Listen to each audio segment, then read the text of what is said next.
Bismillahirrahmanirrahim, me emrin e Zotit, mëshiruesit, mëshirbërësit, të nderuar vëllezër dhe motra, selamu alaikum rahmetullahi wa barakatuh. Sot do të dalim një pjesë të veçantë, mendoj unë, të asaj boshti që ta njohim për civilizimin e Islamit shqiptar. Duket pak si fjalë e madhe dhe interesante për arsye të mosnjohjes tonë rreth historisë tonë shqiptare islame, por për këtë fat, prandaj doja t'ja vendosa kështu qëllimit sot kësaj teme që civilizimi islam shqiptar. Çdo popull, çdo shoqëri, në momentin kur ndërton një gjë, apo formon një ide, apo krijon jetën e saj rreth vetes, pa diskutim niset nga një ide, ka një doktrinë, ka një besim, ka disa bindje, ka disa përkufizime. Në gjurmët e islamit shqiptar gjejmë që jo vetëm që burimet e islamit dhe fryma e Kuranit dhe ajo kulturë e gjerë e profetit ton është trashëguar, por madje është shprehur edhe me hijeshi të lartë në familjet e mëdha shqiptare. Unë sot nuk dua të zgjatem më shumë, por doja ta bëj këtë nisje dhe sot do prezantoj me shumë kënaqësi një pjesë të tyre gjurmëve që kanë ngelur, me baharin që e kam si gjithmonë dhe falenderoj që është, dhe kam kënaqësi të prezantoj Hoxh Samir Ismailin. Mirë se vjen Hoxh Efendi. Bismillahirrahmanirrahim. Alhamdulillah, salatu wassalamu ala rasulillah wa ala alihi wa sahbihi wa ala. Fillimisht ju falenderoj nga zemra për ftesën. Është kënaqësi të jem mesin tuaj, sidomos në këtë muaj të bekum të muajit Ramazanit dhe diskutojmë për atë që është pjesë integrale e fesë tonë, që është civilizimi. Mendoj se civilizimi islam në Shqipëri është integrimi i asaj që Perandoria Osmane gjeti në Shqipëri dhe i dha hovë me ardhin e saj dhe i dha kahje islame.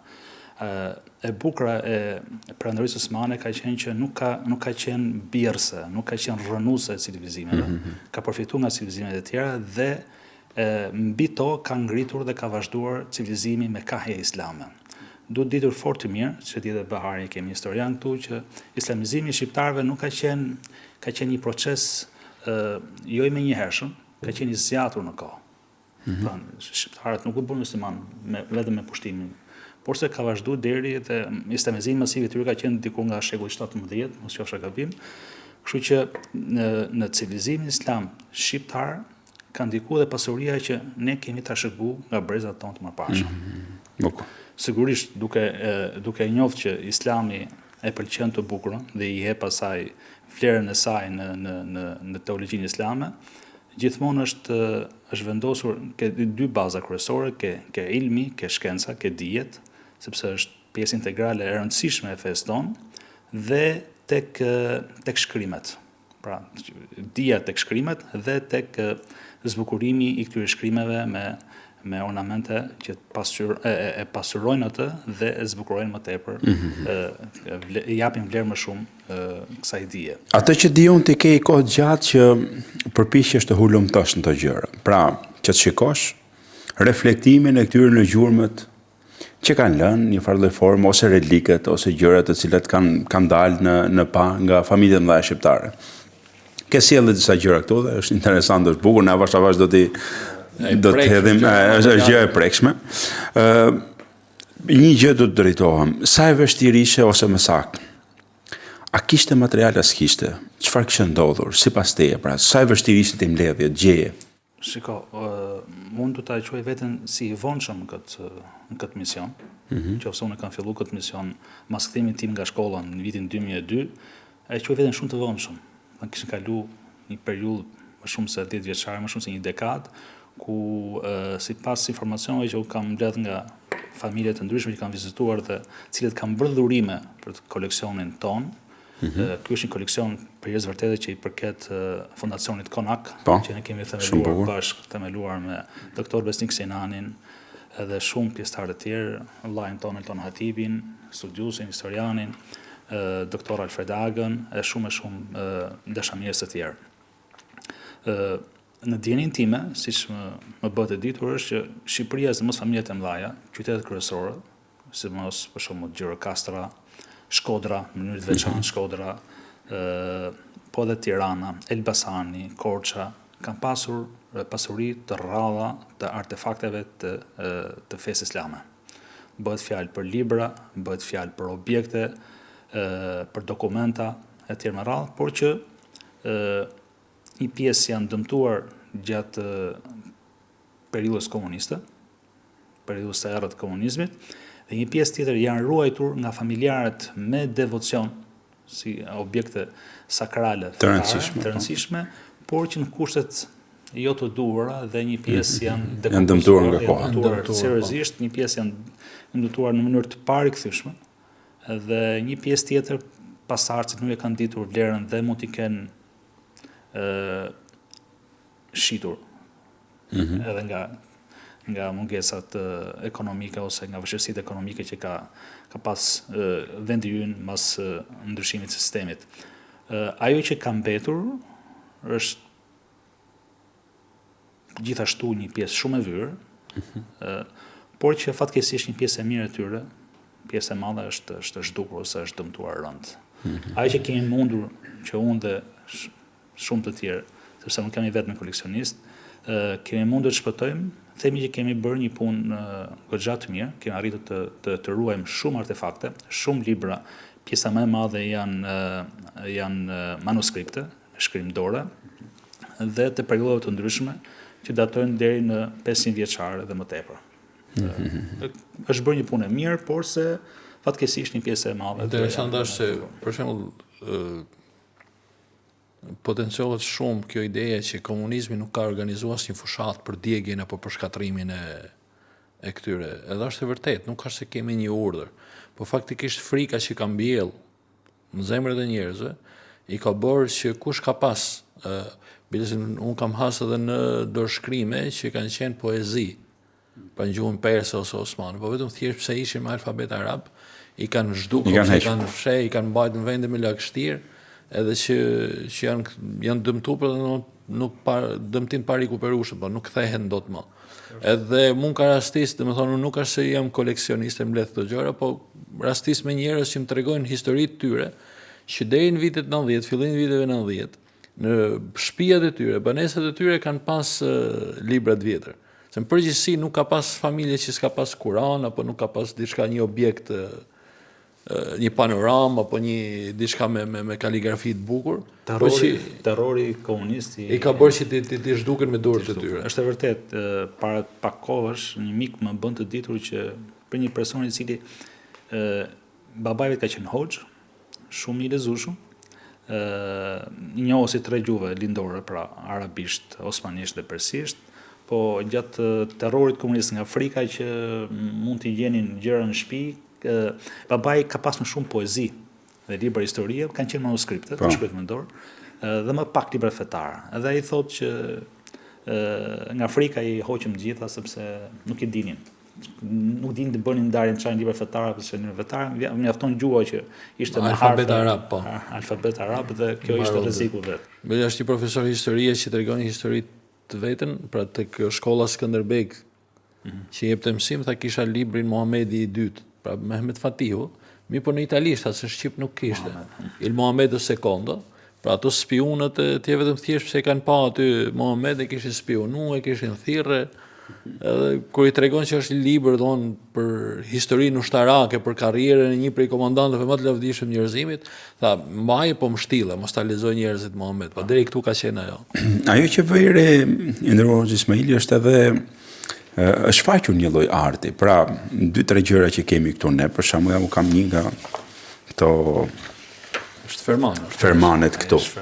Apo ja. Po, ai është Ferman i epokës Sultan Abdulazizit, shekulli 1960 e pak. Ai Ferman flet për një ankesë shumë e rëndësishme. Është një ankesë e fshatarëve të fshatit Shpat në malsinë e Elbasanit. Është një fshati Shpat, Gjinar janë me popullsi ortodokse, dhe banorët e fshatit ankohen Sultan Abdulazizit sepse domethënë valiu i zonës i merr vajin e ullirit, i merr ullit dhe nuk i jep sasinë e duhur të vajit të ullirit që atyre i takon. janë edhe emrat e shkruajtme, janë Misto, Risto dhe dikush tjetër. Persona që janë ankuar po. Persona që janë ankuar dhe ka zbrit Ferman Sultan Bediazi të verifikohet, domethënë ankesa e këtyre banorëve është e vërtetë apo jo. Është shumë e rëndësishme, të një ankesë e një fshatit Shkon tek sultani. shkon tek sultani. Ka shku deri patjetër, po kjo ndoshta Ajo që unë e kam potenciuar vazhdimisht edhe këtu e kam thënë, pra çdo ditë xumaje, kadiu, mos i mbaronte falësh namazin e xumas, ulesh në xhami edhe priste ankesat e popullit. Nga gjithë zona do. Gjithë fshat kushdo shkonte tek kadiu dhe ankohesh për hallin që kishte. Po duke marrë parasysh hierarkinë, kadiu nuk emërohesh nga strukturat vendore. Pra nuk kishte lidhje me Sanxhak Beun apo me Valiun. Kadiu emërohesh nga qendra. Pra ankesa përballë kadiut ishte ankesë tek sultani. Dhe kjo ka qenë edhe arsyeja që pushteti lokal nuk ndërhynte shumë tek kadiu. Pra dhe një ndër dëmet që na janë shkaktuar neve është shkatrimi i sigjilateve të kadilerëve. Pra që kanë pas domethënë lindje, vdekje, marrëveshje tregtare, kurorëzime, vakëfe, data, ngjarje historike, emra personazhesh historik, pra kanë qenë pasuri jashtëzakonshme. Daniel Borgji, ka qenë vërtet. Kemi ndeshur disa dokumenta të vjetra të Kazas, pak e kam ndeshur unë personalisht të Kazas së Gjirokastës. Jam atëherë të kodit civil, të martesave, shumë pak kanë qenë të divorceve, shumë pak, nuk e di pse, në atë kohë kisha shumë pak divorce. Dhe martesa të shëndetshme. Ka qenë shëndetshme se kjo duket. Marrëdhënie tregtare. Emanetet, regjistroshin gjithë në gjykatë.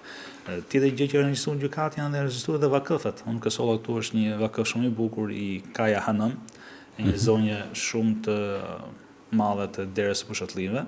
Ajo ka qenë, me sa di unë, ka qenë nuse ndiku nga Shqipëria mesme dhe ka dhuru shumë vakëfe në Durrës. Për shembull, ai që njihet si xhamia Kaja Hanëmit, që sot nuk është më, po është hamami Kaja Hanëmit, që është restauruar, përgjithësisht vërtetës jo në mënyrën e duhur të restaurimit. Ekziston akoma dhe ajo ka dhënë 25 aty është ka shku kadiu dhe ka bërë një vakëfname. Statusi i vakëfit. Ajo fillon shumë bukur, është gjithë në arabisht, edhe në fundi është në osmanisht. Ajo thotë që Kaja Hanëm masi është e vetëdijshme se jeta e saj nuk është e përhershme, të dali para Zotit për të dhënë llogari, për të lehtësuar gjendjen e saj, ai i dhuron për hir të Zotit, për të marrë shpërblimin në botën e përtejme. 25 dyer dyqanesh, ka qenë tregu i vjetër. Hamamin dhe xhamin dhe disa rrënj ullish diku nga Akavaja apo diçka tjetër që i ka lënë vakëf edhe është e vërtetuar. Edhe është nga vakëfet e rradhës sepse janë vakëfet e grave që janë pak më të rrallë në Shqipëri si vakëfe. Dokumenti është fantastik, është që meriton të studiohet, po është shkruajtur para Kadiut, Kadiu e ka marrë. Po aty regjistrohesh. Shikoj edhe diçka ndërrohesh Sami Ismaili që ne kemi dhe një fe të zbritur në jetë, pra një farë forme tendenca për ta lënë gjurmë. Se ka i gjë që ndoshta edhe mund ta diskutojmë, ne jemi edhe në Ramazan, edhe është tjetër kur njeriu ka një besimi si duket nga i thonë si lloj iluzioni ku e diu diçka e paprekshme, është tjetër gjë e prekshme, besimi i zbritur këtu. Është vakëfi, është ky libri. Për shembull kam këtu siç më theti, një Kur'an i shkruar me dorë apo jo? Ai është libër fetar, jo Kur'an. Është libër fetar, okay. I shkruar me dorë apo jo? Në stilin andaluz. Pra ai ka zbrit diçka me lënë gjurmë, ka desh lejë gjurmë atë mundësi që ka pas ai, ja dhe një shkrim për shembull që ai ka ditë të bëj, ose një kopje Kur'anit që ka ditë të bëj, ose një vakëf që më e larta. Sa i gjem ngjizur pra dhe të hedhin pak dritë kësaj, sa gjehet ngjizur dhe sa lind nevoja time pak të kujdesem ke kjo pikë. E bukur është se aksesit tek libri ose aksesit tek shkrimet fetare në fenë islame kanë pas të gjithë. Do thonë ti më shkoje para një hoxhe dhe të merr një libër ta lexoje edhe e kishe. Po, drejt, nuk ka qenë shenjta e rezervuar vetëm për klerikët. Se kjo është e rëndësishme. Ai që është Islam është shenjta nuk është rezervuar për klerikët, prandaj edhe kopje të tilla të Kuranit, në kohën që nuk kishte akoma, nuk ishte zbuluar makina e shkrimit ose shtypshkronjat, bëheshin me dorë. Dhe kaligrafët paguheshin goxha. Dhe kaligrafët nuk e shkruanin vetëm për njerëzit e ditur, por shkruajnë masevisht edhe për popullin. Dhe këto Kurane gjeshin ose shkrimet fetare ose librat sakral, gjeshin në çdo objekt xhamish. Secila xhami ka pas bibliotekën e vet. një vend ku vjen dikush lexonte edhe që s'kishte lidhje, thjesht nuk ishte i ditur, por lexonte aty, merrte lexonte Kur'anin apo ishte e prekshme nga të gjithë, nuk ishte e veçantë vetëm për klerikët. Kjo është e para. E dyta është ajo që është për të ajo që vejet re është që nuk është një shkrim i thjesht. Vetëm shkrim diçkaje, po ai që ka shkruajt ka dash të japi edhe një pjesë të shpirtit të tij, do thënë, të gjendjes së shpirtërore. Ka dhe estetikën brenda. Ka estetikën. Por tek estetika dallohet edhe po ta shohësh me imtësi. Çdo faqe mund të gjesh edhe shpirtin e robit që e ka shkruajt. Thënë ai kaligrafi që ka shkruajt. Një të ngrëmët e ka shkruajt pak më bukur, një herë tjetër në pak më shpejt, pak në formë në dur. Ka shprehur gjendja shpirtërore që ka. Gjendja shpirtërore e personit. Prandaj këto libra, që sigurisht janë manuskripte dhe kanë një rol tjetër, kur preken me dorë, kur lexohen nga afër, kanë t'japin një gjendje shpirtërore që nuk e gjen tek librat e shtypur. Është paktën unë kam. Interesante është, nuk e di ndërpreva hosh. Jo, desha më tregu për shkak ky libër. Ky është shkruajt me shkrim andaluzian. Kjo desha dalu. Që nuk është i rrallë për vendin tonë, sepse ky shkruhet në Afrikën e Veriut, si shkrim. Andaluzia e hershme, Spanja, dhe Afrika e Veriut, shkrimi është i rrallë, është bërë me ngjyra të ndryshme, për shembull ky këtu është me varak ari, ky është me të kuqe, ky blu, dhe po ta shohësh deri në fund, libri është goxha i dëmtuar.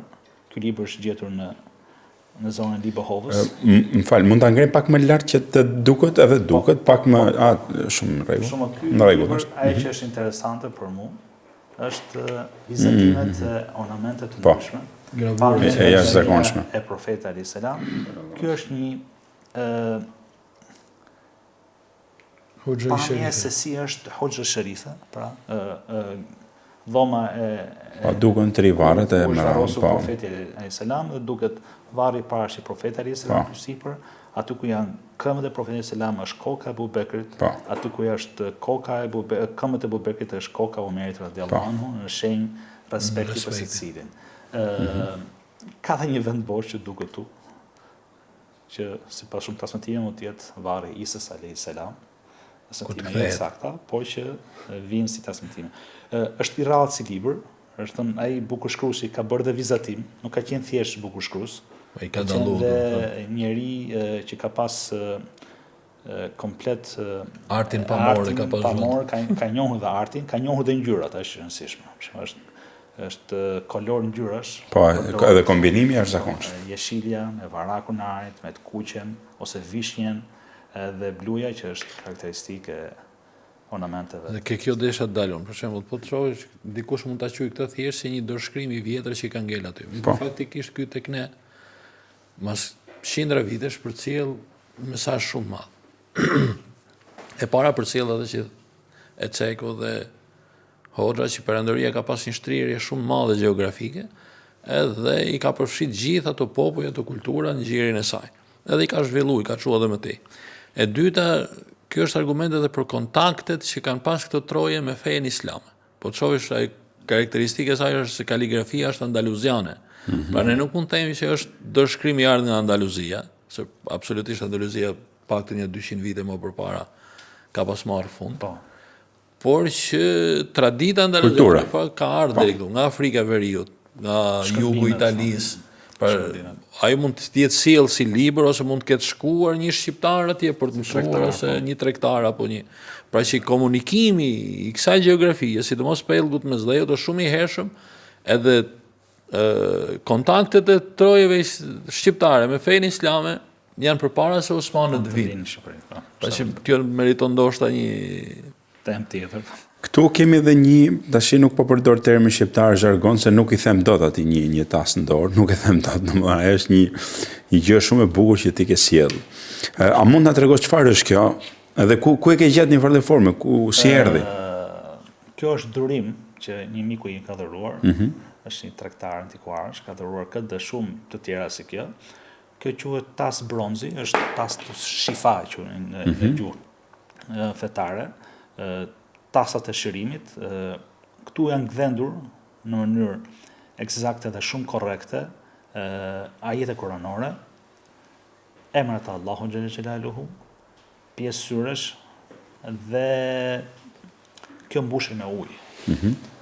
Gjatë natës dhe në mëngjes e pinte ai sumuri ose spërkaste fytyrën me një jetë shërimi me ajetet e Kuranit. Rukje. Ununazzilu min Kurani ma huwa Shifa'un lin-nas.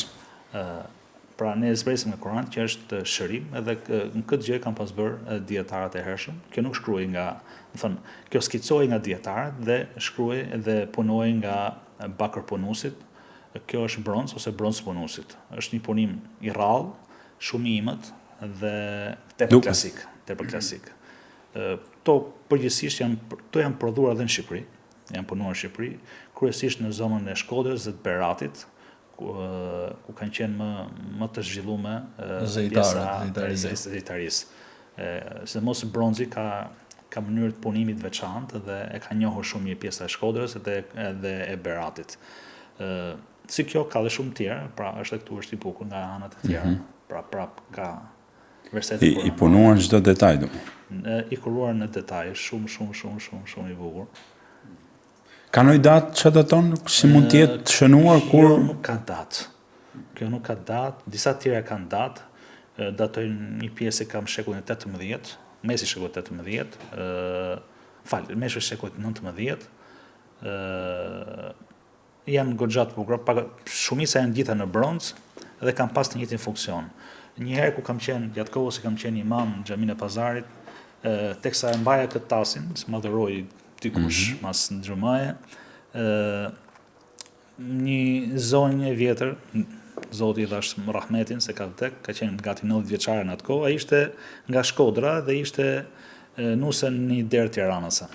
Edhe më thot, birë thot, imam nderuar thot, ne në Shkodër këtë i përdornin për grasht azan, ku ishin gjatë lindjes, e mushnin me ujë dhe i spërkatëshin barkun dhe kishte lehtësi gjatë lindjes së fëmijës. E përdornin shumë interesante, e kam rujtë si... A i ndoshta mund këtë qenë dhe tasi posaçëm me ajeti kuranore, me shujgjërat posaçme? Normalisht, pavarësisht, është përdorur dhe për atë gjë. Është përdorur dhe për atë gjë dhe ajo nuk dinte të lexonte harfet arabisht, po tha që kam qenë e vogël e majmën që kena pas një tas në shtëpi kështu në Shkodër edhe mamat tonë e përdonin për... Ajo që më bën shumë përshtypje vike kjo, nderuar hoxh, se është ngjitja e fesë në përditshmëritë njeriut.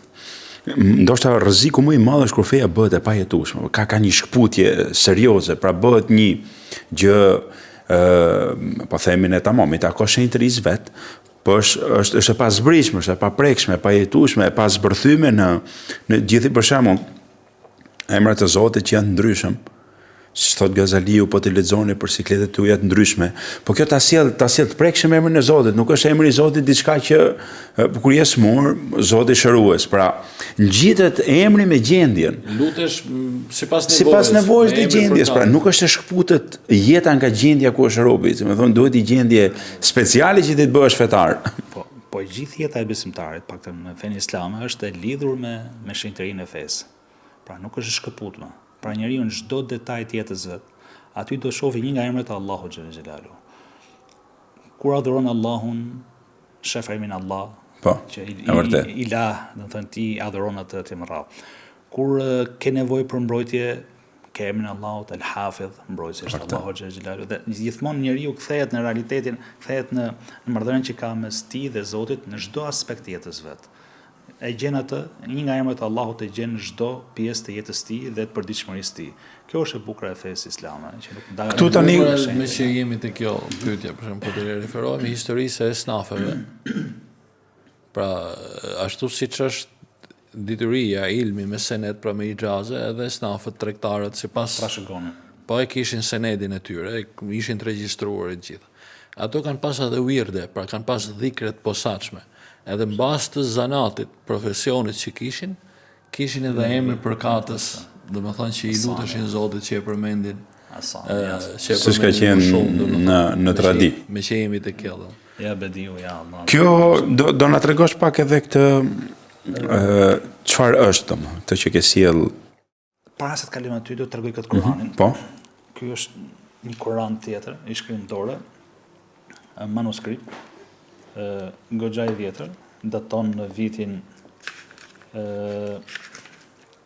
1243 Hijri, që i bin gati 200 vjetë më para.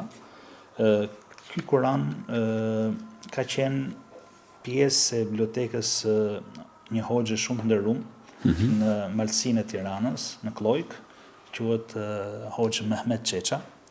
Allahu e mëshiroft, i dhash rahmet.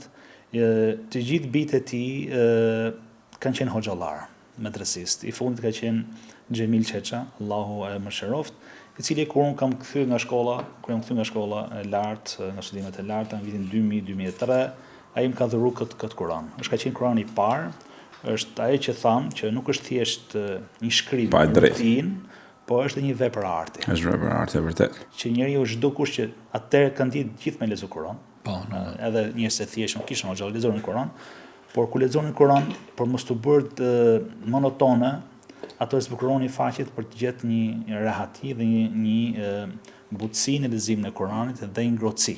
Pra ti e shef këtë, mahnitesh nga edhe leximi, edhe përmbajtja, po edhe nga bukuria e këtij Kur'ani. Është një Kur'an i plot, i gjithë i shkruar me shkrim dore dhe është ruajtur shumë mirë nga zotnit e familjes Çeça, Zoti më shëroft. Këtu kemi një Kur'an tjetër që unë e kam shumë të dhyrë. Ky Kur'an është e familjes Fico. Këtë më ka dhuruar. Edhe më shtjellëse në paska interesant, jo vetëm. Këtë më ka dhuruar, është pak e dëmtuar. Ka pasur. Është dhurim i Bardhyl Ficos, Allahu më shëroft, ka dhuruar vepra shumë të ralla që kanë qenë pjesë e koleksionit të gjyshit të tij, i cili ka qenë krye kadi i Yemenit dhe gjithashtu edhe të babait të tij të nderuarit Rauf Fico. Nga tregimet e Bardhyl Ficos, Allahu më shëroft, tregon që babai i Rauf Fico, njëri figurë jashtëzakonshme, po, diplomacisë shqiptare edhe burshtet, 6 muaj të fundit para se të ndronte jetë, i ka mbyll gjithë librat dhe ka lexuar vetëm këtë Kur'an. Në lexon Kur'anin nga kjo kopje, që ka qenë e babait. Kjo kopje është unikale sepse kur ka qenë jati i gjyshi Bardhylit, babai i Raufit, ka qenë krye kadi i Yemenit, Remzi Fico, i është dhuruar nga Sheh Yahya i Yemenit, ka qenë personalitet e asaj kohe, i tribuve jemenase, i është dhuruar ky Kur'an në shenjë nderimi kur ka mbaruar detyrën, është larguar dhe është kthyer pra. Atëherë kadileret kur mbaron detyrën theshin gjithë në Gjirokastër, ka qenë si vend ku kaloshin pensionet. Po. Dhe ka pas këtë Kur'an. Ky është vepër arti unikale, shumë i bukur, është i plot, nuk ka vit, por se është ruajtur me shumë fanatizëm nga familja Fico dhe është dhuruar koleksionit ton pra në qendrën Konak. Me këtë kanë lexuar të gjithë pjesa e familjes Fico. Shumë i rëndësishëm për nga historia. Gjithashtu nga familja Fico kemi edhe një libër tjetër që unë kam përzgjedhur për ju sot. Bëhet fjalë pikërisht për këtë që është i viteve 1590, mos qofsha gabim, është quhet Humayunama, është libër i plot. Unë kam gjetur kopjen tjetër të njëjtë me këtë në bibliotekën e Sulejmanijes në Stamboll. Kemi qenë bashkë dhe mama në 2020 edhe kjo është kopja Humayunama, libri i mbretërve. Është unikal, shumë i bukur, me osmanishtën e vjetër, edhe është gjithi punim dore. Edhe këtë kjo është pjesë të shërimisë së familjes Fico. Nërsa këtë që pyete i dashur Vladimir ky është silsileja e tarikatit aq shumë përfolur kohët e fundit. Bektashizmi. Tarikatit Bektashi. Çdo rrugë sufi path, pra rrugë sufiste, tarikat sufist, nuk mund të jesh she ose mund të jesh drejtuesi i tarikatit, po që i licencuar nga një grup shelerësh apo autoritarësh të këtij tarikati, ose gjithë tarikatave. Tarikati Bektashi, ky është bëhet fjalë për silsilen që i është dhuruar ose kur është kurorzuar si krye shej tarikatit Bektashi, i nderuari Zoti më shëroft, Sali Niaz Dede, ka qenë kryegjyshi i Bektashive deri, mos qofsh e gabim, deri në 42-shin kur është Dikun pa në luftën e dytë kur botërore. është ekzekutuar, që thuhet që është ekzekutuar nga fashistët, sepse kishte kontradikta me ta, me fashistët italian, dhe ka qenë kryegjyshi i fundit, i cili është kurorzuar si kryegjysh në formën e duhur siç e përket Si përket tarikatit, siç i takon. Siç takon. Edhe janë edhe këtu vulat edhe mëhyret Të e gjithë. secilit autoritet të Që e kanë licencuar. tarikatit, që e kanë licencuar. Salini Azdeden, i cili ka qenë nga Kolonja, një klerik i nderuar, i cili u detyruar pas rënies së pranës osmane të kthehet në Shqipëri. Edhe aty u kryu kryegjyshata botërore e Bektashit. Është i fundit, e theksoj këtë gjë, është i fundit klerik ose dede se baba i cili është kurorzuar si pas rregullave të Tarikatit. Ajo që është e rëndësishme është, Sicilia është e gjitha në arabisht, ka pak pjesë osmanisht. Ajo që është e rëndësishme është se si ata cilët e kanë veshur si she, e kanë kurorzuar si she, gjithmonë e këshillojnë atë që të ketë një sjellje të mirë në pamjen e tij të jashtme dhe të brendshme, pra në raport me njerëzit dhe me Allahun xhella xhelaluhu. Gjithashtu e këshillojnë që të jetë kryes i 5 vakteve të namazit. Tajir yasumu shahr Ramadan, tajir Ramazanit, o yakhdimu as-sadiqin wal walidin, pra të shërbejë të gjithë njerëzit të kërkojnë dije tek ai, dhe të kryejë haxhin dhe të japi zakatin nga pasuria e tij. Pra janë 5 shartet e Islamit, 5 janë kërkuar që i kërkohen një kleriku. Për çfarë duhet tarikati, dhe kjo e bën më të e potencon më shumë faktin që tarikatet kanë qenë pjesë e sunizmit, dhe pjesë e fesë islame. E umbrellës. Edhe pse sot nuk kemi aty ku duhet, paktën tarikati në fjalë që donë në të gjitha ato porosi që janë dhënë dhe i ka zbatu gjatë kohës ka qenë jetë. Kemi edhe ne pak më parë po vizitonim me nderuarin Beharin për xhaminë e Tembeut. Xhamia e Tembeut është xhami që është ndërtuar nga Tembeu, është filluar masani ka vazhduar nga i biri i tij. Të dy kanë qenë pjesë e tarikatit Bektashi. Kanë ndërtuar një xhami që është nga më të bukurat që kanë ngelur në Tiranë. Dhe aty falen njerëzit, janë falë ato vetë, pra rriti i faljes, rriti i agjerimit, i zakatit, i haxhit kanë qenë kryesore për çdo tarikat edhe për Bektashit, edhe pse fatkeqësisht sot gjenim në një realitet tjetër. Janë larguar. Po kjo është interesante se po të shohësh, unë kam edhe një ngjarje personale dhe mos të prekim ndoshta me tregu këtu. Nga jugu, për që janë shumë familje që kanë emrin Hoxha, për që i përkasin tarikatit Bektashi. Edhe po të shohë, nuk e dim, se ato nuk e perceptojnë dot se tarikati Bektashi ka pas hoxh, ka pas xhami, është fal namazi, janë mbajt hutbet. Sigurisht janë fal, kanë adhuru Zotin, madje më tepër se të tjerët. Paktin kërkohet një shehu të Bektashit, të adhurojë Zotin dhe të largohet nga të mirat e kësaj bote. Gjatë kësaj periudhe ke në histori interesante që të ka bërë përshtypje nga dokumentimi i këtyre ngjarjeve ose i këtyre dokumenteve që të kanë rënë dorë? Histori janë shumë. Të thosha një histori, unë kam një grup librash të një hoxhi ka qenë diku nga Malësia e Tiranës, e quaj Beshir Lila, Zoti më shëroft. Bibliotekën e tij, paktën pjesën më të madhe kemi aty, dhe unë i kam vënë një titull aty libra që quhen Librat e Mallkuar. Kështu e kam titulluar, për arsye sepse duke lexuar në librat e tij, gjejmë shkrim dorë, shkruar në arabisht, shkruar në shqip, më fal. Ai ka shkruar arabisht shumë mirë, se duket nga shkrimi. Ai ka njohur dhe osmanishtën dhe persishtën dhe arabishtën shumë mirë. Dhe ai thotë, pra mallkuar qofshin bijtë e mi, brezat e që vijnë pas me, qofse nuk përfitojnë për këtyre librave. Po komunizmi i bëri vetën dhe u nda komplet ajo. Familja e tyre na e kanë dhënë neve si në ruajtje. Dhe janë libra të rrallë, libra të bëjnë fjalë për tefsirët e Kuranit, libra fjalor në gjuhën arabe, arabisht persisht, arabisht,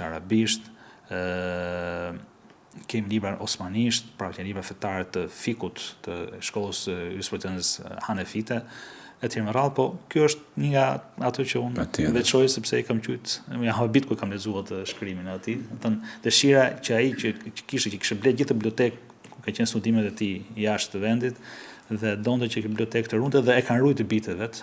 Domethënë pasardhësit e tij kanë ruajtur me shumë fanatizëm, që ato libra nuk kanë rënë në dorë të komunistëve të zonës për t'i djeg apo për t'i shkatërruar. Pra kanë mbijetu. Nëse më lejon të të pyes, çfarë projekti ke në raport për këtë? Cili është projekti ose dëshira ose vizioni që ke ndërtuar në raport me këto dëshkrime? Dëshira ime ka qenë gjithmonë që dhe ka qenë një dilemë ime, duke qenë dhe imam xhamie për shumë vite, ka 17 vjet. Teksa merresh me këtë projekt, mbledhjen e librave, a mos po hyja në hak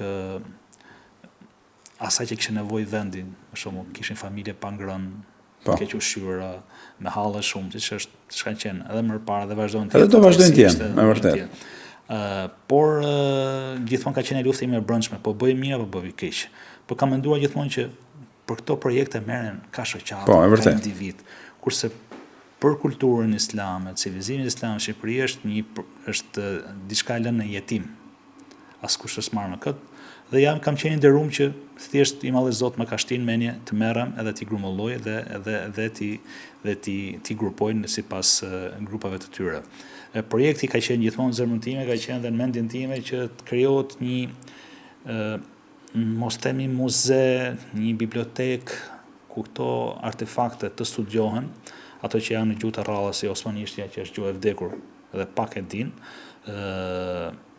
që të studiohen, të lexohen, të përkthehen, të merren informacione dhe të jepet akses studiuesve nga gjithë bota për t'i parë dhe për t'i prekur nga afër këto artefakte. Aktualisht ne bashkë me miqtë e mi që i përmenda në krye të herës, jemi në një projekt për krijimin e një muze të parë në Shqipëri, them dhe në rajon, paktën në rajonin Shqifolës, në Ballkanin e Shqifolës, krijimit të një muzeu të artit islam në Shqipëri, që do jetë i pari i tij llojit, që s'ka qenë ndonjëherë më parë. Po mundohemi fort për ta hapur atë dhe ketë akses për të gjithë, ti akses në të gjithë. Edhe pa diskutim që është një vlerë, është edhe privilegj që ka zgjedhë Zoti të merresh me këtë punë. Këto artefakte janë ato që dëshmojnë prezencën e islamit në Shqipëri. Po. Edhe të një civilizimi, nivel kulture. Civilizimi, sigurisht, sepse janë përzgjedhur pikërisht të libra që përmbajnë informacion të vyer për fetar, sakral, por jo vetëm, se ka dhe libra që ja përkasin fushës e historisë, të filozofisë, kemi të mentikut, janë libra të shkruar në osmanisht dhe në arabisht dhe në persisht, dhe të lexuar dhe të absorbuar nga hoxhallarët e periudhave të ndryshme. Fatkeqësisht sot nuk vlerësohen si shkenca, por ajo që demonstron prezencën e islamit në Shqipëri, të muslimanëve në Shqipëri, janë pikërisht këto libra dhe këto artefakte. Pra për treguar që muslimanët shqiptar kanë jetuar në këtë vend dhe kanë jetuar dhe islami është identitet i tyre tashmë. Pra kanë identitet personal islamin dhe ti përmend edhe familjet e mëdha. Pra, kjo është dhe i dëshmi e mënyrës jetorit të familjeve të mëdha të Shqipërisë, në kuptimin të mëdha jo në nivel numri, por në nivel pozite që gëzonin shoqëria. Nuk është se po bëjmë fjalë që se ka gjë nga një herë kam thënë dikur që nga një herë ne i lidhim ca gjëra me devotshmërinë e nderuar se mirë. Për shembull, nuk dallojmë dot modestinë mes devotshmërisë, mes kulturës, mes civilizimit, mes artit. Pra ka i tendencë, është bashkëkohore kjo tendencë, që sikur ne s'kina punë me këto artet, me këto Po nuk janë gjëra që na përkasin neve. S'na përkasin neve, pra. Në kuptimin që është i gjë që s'është ka i pesh fatkeqësisht, po them me fatkeqësi, krijon ca mentalitete që mendoj që gjëja më e bukur që mund të bëhet të rikthehet në vëmendje që nuk është e tillë. Diku gjej ke Mukadime Ibn Khalduni që thonte niveli i fetarisë gjithmonë është matur me nivelin e qytetarisë. Sigurisht. Gjithmonë kështu ka shkuar ekvivalenca thotë. Fatkeqësisht ose edhe fatmirësisht nga një anë edhe nga ana tjetër është që këto mendime janë të vonshme. Të janë të post Po, 90. e vërtet. Janë shumë të vonshme. Kur s'kan qenë? Po të kishin qenë, nuk do ishin ruajtur me kaq fanatizëm këto objekte kaq të vjera për ne sot. Një popull pa kulturë është një popull i destinuar të shkatërrohet dhe pa vlerë. Dhe çdo kulturë tjetër që vjen ai imiton. E drejtë, e shbën direkt. Popull që ka një kulturë dhe e ka pjesë identitetit të tij këtë kulturë, ka shumë të mundur, është shumë e mundur që të krahasohet me kulturat e tjera, të përballet me to dhe të ndihet, mos ndihet në disfavor me kulturat. Ndihet inferior, shkon inferiore me kulturat e tjera. Një islam pa kulturë është një islam, si themi, i zbehet për tha, bëhet ashtu sistemi në mekanik. Një mikesha ime antropologe përdor thotë një islam pa kulturë, një islam pa shpirtin brenda, pra tasawufin brenda është një manual lavatriçe. Teknik. Bëhet teknik vetvete, s'ka dimensionin edhe shpirtëror. Në rast në një nga rrethet e Shqipërisë, shkoj diku me nxitim për të falë namazin e akşamit, se ishim në udhëtim. Dhe më bëri përshtypje xhamia e re dhe e kuruar shumë mirë, pa ishte ndërtim i ri dhe me këto shërbime të gjitha, dhe me atë imamin kisha edhe një farnjohje. Ai po më tregonte gjithë qef që këtu ka qenë një xhami e vjetër, e vogël, ta 400 vjeçare. Po e rraf shumë, tha shpejt që mos na hapnin probleme, tha, dhe këto tha të monumenteve të kulturës. E ke parasysh, ai e thoshte kështu me, po themi ishte një lloj triumfi, domethënë që kemi hequr të vjetër 400 vjeçare, ne kemi sjellë këtë modern. Edhe kemi sjellë, pa imagjino se sa unë jam fal ke xhamia e vjetër, nuk di s'ka qellu, jam fal vitet 2007-2008 ka qellu që aty nga Jumbindja, është xhami ka qenë xhami me gura, shumë amël. Jam ndje shumë i trishtuar kur e kam para një viti, kam qenë kthim nga një qytet aty për vrirë. Për fat të keq ka shumë objekte të tilla në Shqipëri. Faktikisht është rënë dhe me dëshirën e komunitetit tonë të brendshëm, domethënë komunitetit besimtarëve që për të bërë një më të madh, më të bukur. Ndërkohë që vendet për të bërë të bukura të reja ka. Le të jenë këto sigur kilometrik. Ajo është e pazëvendësueshme, është e pazëvendësueshme. Ajo që unë për herë përmend edhe kështu biseda dhe me raste të tjera podcaste. Për shembull në Gjirokastër, në Shkodër, në Elbasan, në Dibër të Madhe, në Prizren e tjera. Pra në Korç, ke pas medrese, pra që të paktën 500 vjeçare, 450-500 vjeçare. Pra medreseja e Shkodrës e 503. Medreseja e Gjirokastër është në 1467, mos gaboj, 1466. Pra imagjino nëse në perëndim do të ishte një institucion arsimor i kësaj date, si do të ishte kuruar sot. Ato gur nuk do të dalën, nuk do të lejoheshin që t'i preknim. Drejt. Pra imagjino se edhe tjetra, për shembull, kur Hoxha këtu e përmendi disa herë që njerëzit i kanë lexuar, librat kanë qenë për gjithë, pa është sistemi vakëf i librave që ka qenë. Edhe një ndër ato që na është krijuar në subkonsciencën tonë kolektive, është që njerëzit kanë qenë analfabet. Pra kur na i kohë që unë para pak ditësh e kam publiku, për në kohën e Abdulhamidit, në Kalis të Kuksit, pra zona e Kalisit, kishte 7 mejtepe, me 450 nxanës, pra që sot të është rrëzmali, për s'ke njerëz total për të më 450 nxanës, ndërta 100 ishin vajza. Ose mejtepi i xhamisë Pazarit, ku Hoxha ka shërbyer që i the 17 vjet, ka qenë quajt Mektebul Inas. Pra mektebi i vajzave. Pra neve na shkriju ideja kanë qenë analfabet, njerëz që nuk kanë pas. Unë në fëminin time, pra në 92-shin, pra kur fillun të falim e shkojmë këto taravit e këto, kam pas në lagje një plak të vjetër që i përkiste brezit fundit të mejtepeve. Edhe i përmend edhe vitin kur u kthy Mejtepi, u bë shkollë, pra Hoxha që ishte te Mejtepi ishte edhe mësuesi i shkollës, pra i merr efendiu atje tek ne, Allahu mëshiroft, janë familje shumë e madhe. Unë thoshte me i merr efendiu, unë thoshte kam mbaru Elhamen, Tebaren, Zeqeren edhe Zariatin, Kasemen edhe Zeqeren. Pra unë nuk e kam kuptuar, nuk e kam marrë vesh se çfarë ka dashur me më thonë ai. Deri kur u bëra Hoxh vet. Pra i kishte marrë xhuzin amme, xhuzin te barek, xhuzet katër xhuzet e fundit të Kuranit. Pra që sot Pra që ke hoxhallar që kanë udhëtu, ndoshta kanë shku deri në vendet arabe për të marrë diturie për sjellë ato diplomat e tyre, nuk i kanë katër xhuza Kur'an përmendsh. Pra ai mësonte tek Mejtebi atje në Katun, atje ku. Pra që imagjino sa i përhapur ka qenë dija, edhe sa lehtësisht ka qenë komunikimi me këtë libra që neve sot na duken të huaj. Po, sepse nuk njihen gjuhët.